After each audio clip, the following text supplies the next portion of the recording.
വിശുദ്ധ കുരിശിൻ്റെ അടയാളത്താൽ ഞങ്ങളുടെ ശത്രുക്കളിൽ നിന്ന് ഞങ്ങളെ രക്ഷിക്കണമേ. ഞങ്ങളുടെ തമ്പുരാനെ, പിതാവിൻ്റെയും പുത്രൻ്റെയും പരിശുദ്ധാത്മാവിൻ്റെയും നാമത്തിൽ ആമേൻ. കർത്താവിനെ വാഴ്ത്തുന്നതിലൂടെ സകല തിന്മകളിൽ നിന്നും കർത്താവ് നമ്മെ കാത്തുകൊള്ളുമെന്ന് ഉറപ്പ് നൽകുന്ന വേദഭാഗമാണ് 121-ാം സങ്കീർത്തനം. പർവ്വതങ്ങളിലേക്ക് ഞാൻ കണ്ണുകൾ ഉയർത്തുന്നു. എനിക്ക് സഹായം എവിടെ നിന്ന് വരും?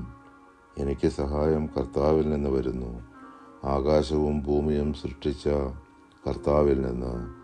നിന്റെ കാൽ വഴുതാൻ അവിടുന്ന് സമ്മതിക്കുകയില്ല. നിന്നെ കാക്കുന്നവൻ ഉറക്കം തൂങ്ങുകയില്ല. ഇസ്രായേലിൻ്റെ പരിപാലകൻ മയങ്ങുകയില്ല, ഉറങ്ങുകയുമില്ല. കർത്താവാണ് നിന്റെ കാവൽക്കാരൻ. നിനക്ക് തണലേകാൻ അവിടുന്ന് നിന്റെ വലതുഭാഗത്തുണ്ട്. പകൽ സൂര്യനോ രാത്രി ചന്ദ്രനോ നിന്നെ ഉപദ്രവിക്കുകയില്ല. സകല തിന്മകളിൽ നിന്നും കർത്താവ് നിന്നെ കാത്തുകൊള്ളും. അവിടുന്ന് നിന്റെ ജീവൻ സംരക്ഷിക്കും.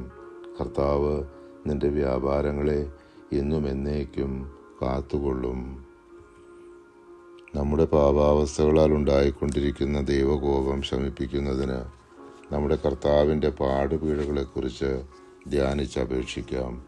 അനാദിപിതാവായ സർവേശ്വര, അങ്ങേ തിരുക്കുമാരൻ കുരിശിൽ തറയ്ക്കപ്പെട്ടിരിക്കയാൽ താൻ അനുഭവിക്കുന്ന നിഷ്ഠൂര വേദനകളെ നിരൂപിക്കാതെ തന്നെ പാടുപെടുത്തുന്നവരുടെ പാപങ്ങൾ പൊറുക്കുന്നതിനായി പ്രാർത്ഥിച്ചതിനെക്കുറിച്ച് ഞങ്ങളുടെ പാപങ്ങളൊക്കെയും പുറത്ത് ഞങ്ങളുടെ ആത്മശരീരങ്ങളിൽ നിന്ന് അങ്ങേ കോപത്തെ നീക്കി അരുളേണമേ. ആമേൻ.